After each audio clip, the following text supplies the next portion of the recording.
কৃতি সন্তানরা সব দেশদ্রোহী। কে দেশপ্রেমিক? শুভেন্দু অধিকারী দেশপ্রেমিক? অভিষেক বন্দ্যোপাধ্যায় দেশপ্রেমিক?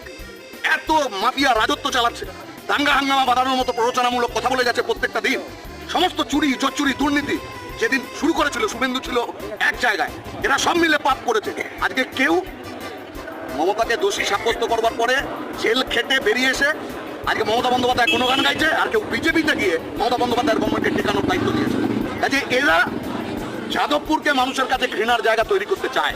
এরা যাদবপুর কেন তৃণমূল বাকিটা যেমন আধিপত্য তৈরি করতে পেরেছে, দমিয়ে দিতে পেরেছে, যাদবপুরকে দমাতে পারছে না কেন, এই আক্ষেপ তার থেকে এইগুলো করা হয়েছে। এটা ম্যানুফ্যাকচার্ড।